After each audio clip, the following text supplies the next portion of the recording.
ناظرین، بانی تحریک انصاف نے سہیل آفریدی کو فری ہینڈ دے دیا ہے۔ سہیل آفریدی کو اپنی مرضی سے کابینہ تشکیل دینے کی ہدایت کی گئی ہے۔ ذرائع کے مطابق سہیل آفریدی کو پیغام بھیجا گیا ہے کہ بیرسٹر سیف کو صوبائی کابینہ میں شامل نہ کیا جائے۔ مزمل اسلم کو کابینہ میں شامل کرنے یا نہ کرنے کا فیصلہ سہیل آفریدی پر چھوڑ دیا گیا ہے۔ ذرائع کے مطابق علی مین کی جانب سے بھی سہیل آفریدی کو صوبائی کابینہ کے لیے 3 نام دیے گئے ہیں۔ بانی کی ہدایت کے بعد صوبائی کابینہ کی تشکیل میں سہیل آفریدی کا فیصلہ حتمی ہوگا۔ بانی تحریک انصاف نے سہیل آفریدی کو فری ہینڈ دے دیا ہے۔ سہیل آفریدی کو اپنی مرضی سے کابینہ تشکیل دینے کی ہدایت دی گئی ہے۔ علی مین کی جانب سے بھی سہیل آفریدی کو صوبائی کابینہ کے لیے 3 نام دیے گئے ہیں۔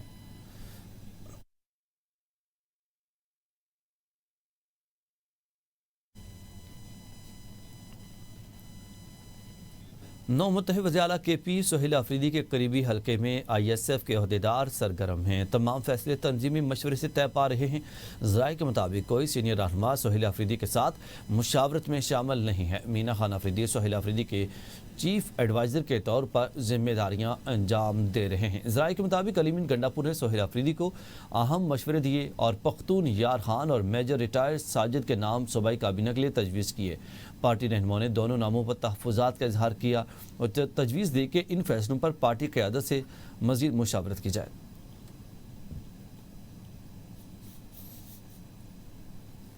ناظرین، سپریم کورٹ بار ایسوسی ایشن کے سالانہ انتخابات میں انڈیپینڈنٹ عاصمہ جہانگیر گروپ کے امیدوار ہارون رشید 1947 ووٹ لے کر پہلے صدر منتخب ہو گئے ہیں۔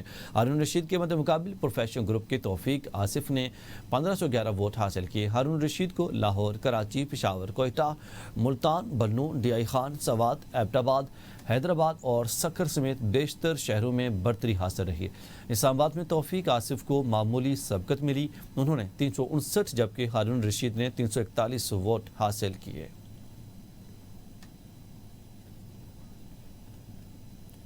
اب بات کریں بانی پاکستان تحریک انصاف اور بشرا بی بی کے خلاف توشہ خانہ 2 کیس کی سماعت وکیل صفائی سلمان صفدر کی حتمی دلائل مکمل کر لیے۔ آئندہ سماعت پر پروسیکیوشن اور وکلائے صفائی جواب دیں گے۔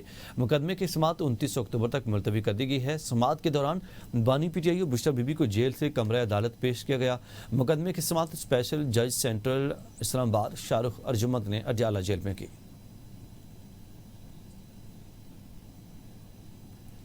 صدر مملکت آصف علی زرداری کی لیفٹیننٹ کرنل جنید شہید کے گھر آمد ہوئی ہے۔ صدر مملکت کا شہید کے اہل خانہ سے اظہار تعزیت۔ صدر آصف علی زرداری نے شہید کے بلند درجات اور اہل خانہ کی صبر جمیل کی دعا کی ہے۔ صدر مملکت کا لیفٹیننٹ کرنل جنید شہید کی خدمات کو خراج تحسین۔ صدر مملکت کا کہنا تھا کہ پاکستانی قوم بھارت نواز فتنہ خارج دہشت گردوں کے ناپاک عزائم کو ناکام بنانے کے لیے متحد ہے۔ قوم اپنے بہادر سپوتوں کی قربانیوں کو کبھی فراموش نہیں کرے گی۔ ملک میں امن کے قیام کے لیے شہداء کی قربانیاں سنہرے حروف سے لکھی جائیں گی۔ وفاقی وزیر منصوبہ بندی احسن اقبال سے امریکہ کی ناظم الامور نیٹلی بیکر کی ملاقات ہوئی ہے، جس میں امریکی پاکستان شراکت داری کو مضبوط بنانے اور مشترکہ خوشحالی، علم کے تبادلے اور پائیدار ترقی کے لیے مل کر کام کرنے کے عزم کو دہرایا گیا۔ اس موقع پر احسن اقبال کا کہنا تھا کہ پاکستان اور امریکہ کے درمیان ٹیکنالوجی، زراعت، معدنیات اور ماحولیاتی استحکام کے شعبوں میں تعاون کے بے شمار مواقع موجود ہیں۔ پاکستان اور امریکہ کا تعلیم، سائنس اور ترقی میں تعاون جاری ہے۔ احسن اقبال نے علم اور جدت میں نئی شراکت داری پر زور دیا۔ انہوں نے کہا کہ دونوں ممالک دیرینہ تعلقات کو نئی جہت دے رہے ہیں۔ ترک سفیر کا لاہور چیمبر آف کامرس کا دورہ۔ ترک سفیر اور لاہور چیمبر کے صدر کی 2 طرفہ تجارت بڑھانے پر گفتگو ہوئی۔ اجلاس میں پاکستان اور ترکی کے درمیان ترجیحی تجارتی معاہدہ بڑھانے پر اتفاق کی رائے ہوا ہے۔ ملاقات میں لاہور چیمبر کے سینئر نائب صدر تنویر احمد شیخ، نائب صدر خرم لودھی اور ایگزیکٹو کمیٹی کے اراکین بھی موجود تھے۔ پاکستان اور ترکی کا ترجیحی تجارتی معاہدہ مزید مضبوط بنانے پر اتفاق ہوا ہے۔ ترک سفیر کا کہنا تھا کہ پاکستان اور ترکی کے درمیان مضبوط تعلقات دہائیوں پر محیط ہیں۔ انہوں نے کہا کہ پاکستان اور ترکی کے درمیان وسیع تجارتی امکانات موجود ہیں۔ ترک سفیر نے توانائی، آئی ٹی، سیاحت اور تعلیم کے شعبوں میں مشترکہ منصوبوں کی تجویز دی ہے۔ اب بات کریں کنگ سلمان گیٹ منصوبے کے تحت مسجد الحرام کے اطراف جدید توسیع کا آغاز ہو گیا ہے۔ سعودی عرب کے ولی عہد شہزادہ محمد بن سلمان نے مکہ مکرمہ میں کنگ سلمان گیٹ منصوبے کا اعلان کر دیا ہے، جس کے تحت مسجد الحرام کے اطراف میں توسیع سے مزید 9 لاکھ زائرین کے لیے نماز کی گنجائش پیدا کی جائے گی۔ منصوبہ 12 ملین مربع میٹر رقبے پر محیط ہوگا اور اسے مکہ کے اسٹریٹجک مقام پر تعمیر کیا جا رہا ہے، جہاں زائرین کو رہائشی، ثقافتی اور تجارتی سہولیات فراہم کی جائیں گی۔ منصوبے کے لیے جدید پبلک ٹرانسپورٹ کا نظام بھی بنایا جائے گا تاکہ زائرین بآسانی مسجد الحرام تک رسائی حاصل کر سکیں۔